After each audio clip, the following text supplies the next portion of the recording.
This story is usually sold as a lesson in faith. That's the comfortable version. Because if this is faith, then what do we call the part where a father walks his son toward a knife and keeps going? Not in a moment of rage, not in panic, not even in confusion, in control. And the most unsettling detail isn't the command, it's the delay. Because this story doesn't happen in a flash, it gives him time. 3 days of time. 3 days to change his mind. 3 days to reinterpret the voice. 3 days to admit he misheard. And yet the story insists on something colder. He goes anyway. So the real question isn't, would you sacrifice? The real question is, what happens inside a human being when obedience becomes more sacred than instinct? And why does the world keep asking people to prove loyalty the same way? The scene opens with a man who has already lived through the slow grind of waiting. Abraham is not introduced as reckless, he's introduced as chosen. A life pulled out of anonymity and given a promise so large it becomes a new identity. Descendants, a future, a name that will outlast him. But this promise has a problem. It is attached to time, to biology, to chance, to a body that ages. And for years, nothing happens. The promise becomes a psychological weight. Because a promise you cannot verify is not hope, it's dependency. And dependency changes what you will tolerate. Then finally a son arrives, not just a child, a receipt, proof that the voice was real, proof that the universe isn't random, proof that Abraham wasn't a fool. Isaac isn't only loved, he's symbolic, and that makes him fragile, because symbols get used. And then the story does something almost cruel. It doesn't build up to tragedy, it drops it like a sentence. Take your son, your only son, the one you love, and go. When people retell this story, they rush past those words, but the text doesn't. It lingers on the specificity. Your son, your only son, the one you love, as if the command isn't just asking for sacrifice, as if it's trying to target the exact place where the human will resist. And here's the first micro hook most people miss. Why would a command need to emphasize love, unless love is expected to fight back? Unless the voice knows exactly what it's doing? Abraham's reaction is famously minimal. No argument, no protest, no bargaining, no collapse to the ground. He wakes early, he prepares, he travels. The story describes logistics, wood, fire, knife, like a man packing for a routine job.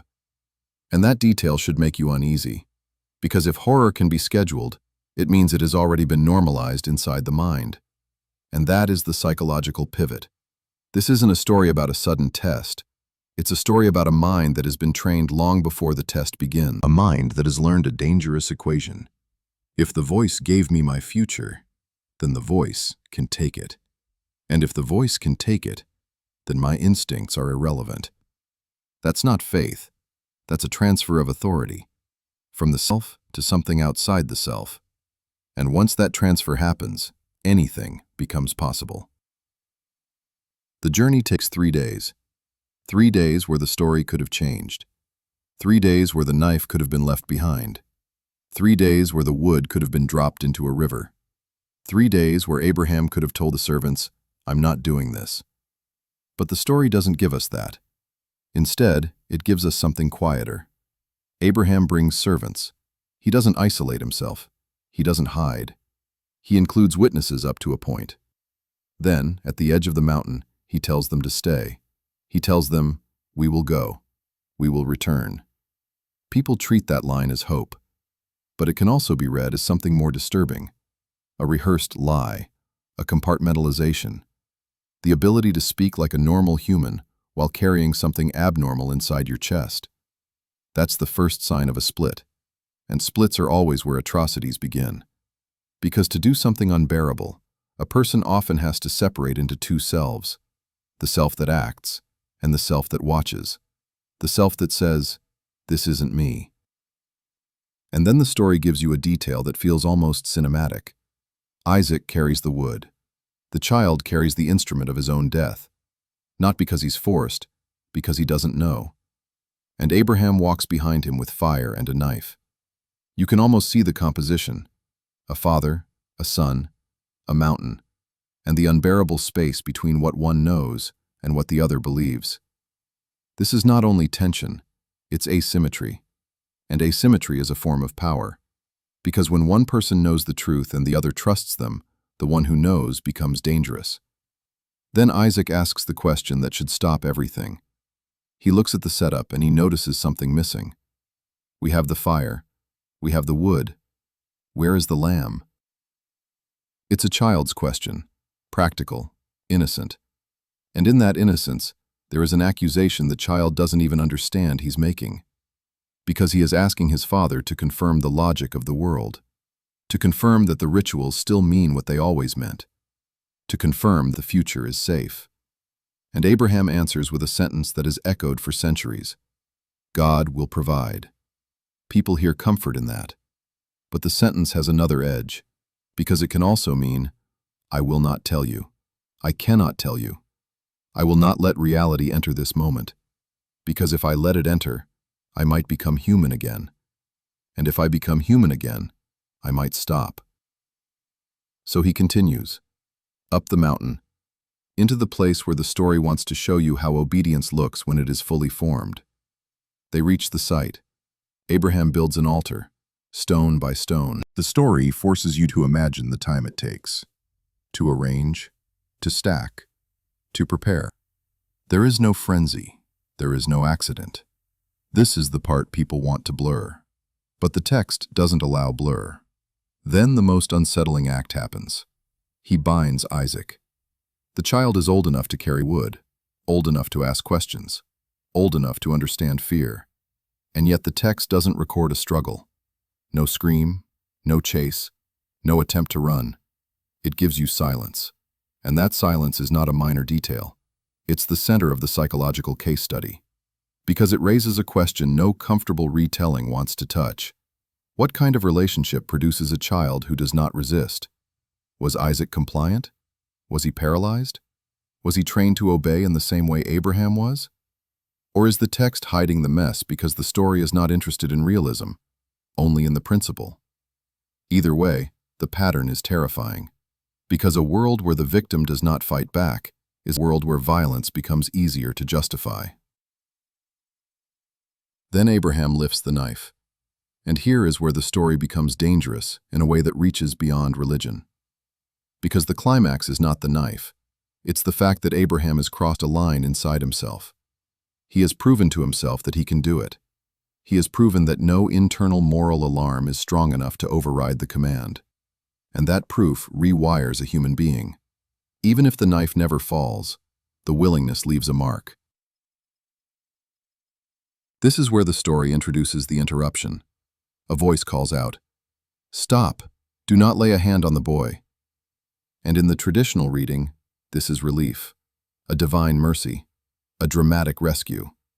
But psychologically, it's more complicated. Because if the test was only about whether Abraham would obey, then what was the point of going so far? Why require the binding? Why require the raised knife? Why not stop him earlier? Why not stop him at home? Why not stop him on day one? The delay matters, because the delay forces a transformation. It forces Abraham to become the type of person who would do it. And once he becomes that person, stopping him doesn't undo the change. Then the story offers a substitute, a ram caught in a thicket. An animal appears at the exact moment it's needed. Provision, resolution, clean replacement. And for many readers, that replacement is the moral safety valve. See? No child died. See? It was symbolic. See? Everything is fine. But nothing is fine. Because the most disturbing part of the story is not what happened. It's what had to be true for it to almost happen. The substitution fixes the outcome. It doesn't fix the process. And a story like this isn't preserved for thousands of years because of an outcome. It's preserved because of the pattern it encodes. Here's that pattern, stripped of ancient language. An authority demands proof. The proof requires harm. The harm is justified as loyalty. The loyal person becomes capable of the harm. Then, sometimes the authority stops them. Sometimes it doesn't. And even when it does, the loyal person is praised for willingness. Not for goodness, for willingness. That distinction is not subtle, it's everything. Because praising willingness creates a type of human being who can be mobilized, who can be pointed, who can be commanded, who can be told, "This hurts, but it's necessary." And the most dangerous phrase in any era is always a variant of that: necessary. For the cause, for the future, for the greater good, for the mission, for the promise. What makes this story feel ancient is the mountain and the altar. But remove the props and you can see it everywhere. In institutions that demand loyalty tests, in ideologies that require public sacrifice to prove you belong, in organizations where people are told to betray their own judgment to demonstrate commitment, in families where love is conditioned on obedience, in political movements that turn doubt into treason, in workplaces where burnout is treated as devotion. The setting changes, the mechanism doesn't. And here's where the story becomes even more unsettling. Because it doesn't just describe an extreme scenario, it describes a psychology that can scale. Not every person is asked to lift a knife, but many are asked to lift something else. To cut off a friend, to destroy a reputation, to enforce a rule that hurts someone, to stay silent when something is wrong, to do it calmly, professionally, as if it's just part of the job. And when they hesitate, the system doesn't always need to threaten them. Sometimes it offers a promise, a future, a belonging, a righteousness, a sense of being chosen. And once someone believes they are chosen, the fear of losing that status becomes a lever. Because humans will endure almost anything to avoid the humiliation of realizing they were wrong. This is why the story emphasizes the one you love. It's not just emotional detail, it's pressure. Because if Abraham refuses, what does that mean? It means the voice wasn't absolute. It means the promise wasn't stable. It means Abraham has to trust his own judgment over the command. And that would return authority to the self. That is the one thing systems of total authority cannot allow. So the story becomes a demonstration, a blueprint, a warning disguised as a virtue. And the warning is simple. A person who can override love can override anything. That doesn't make them holy, it makes them useful. Now look again at the ending. After the interruption, after the ram, after the relief, Abraham returns. But the story is strangely quiet about Isaac's inner world. There's no recorded conversation between father and son about what happened. No apology, no explanation, no repair. The narrative moves on as if the near-death experience was a passing detail. And that omission should feel loud. Because if this were a real family, there would be aftermath. There would be fractures. There would be a look in the son's eyes that never leaves. So why does the text skip it? Maybe because it's not interested in trauma. Maybe because it knows the trauma would complicate the moral. Or maybe because the trauma is the point, but it's too destabilizing to name directly. Because once you name it, the story stops being heroic. It becomes what it might actually be.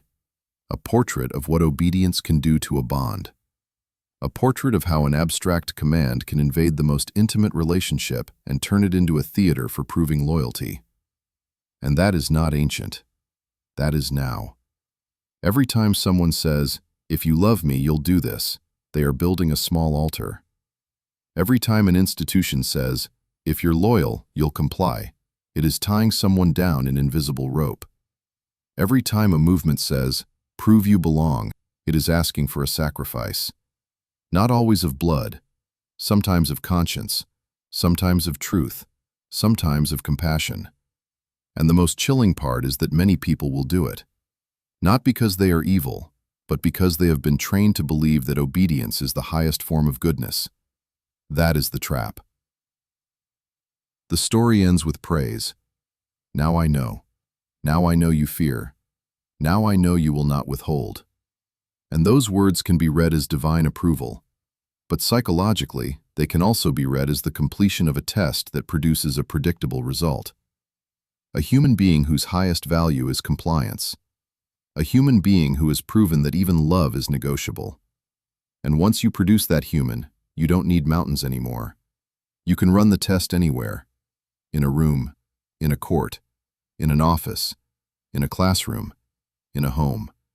So when people ask why this story still matters, it's not because it's inspiring. It's because it exposes something uncomfortable. The line between devotion and danger is not drawn by outcomes. It's drawn by the willingness to harm for approval. And the story never tells you what Abraham felt afterward. It never tells you what Isaac became. It never tells you whether the bond healed or quietly died. It just moves forward, as if silence is part of the cost. And maybe that's the last loop the story leaves open. Because the most frightening possibility is not that Abraham was tested. It's that the test worked. Not only on him, but on everyone who learned to admire the moment the knife was raised. And if we're honest, the world still admires that moment. In different language, with different altars, but the same logic. Prove it. Show me. Go far enough that turning back would cost you your identity. And only then, you might be allowed to stop. Or you might not. And that uncertainty is the point.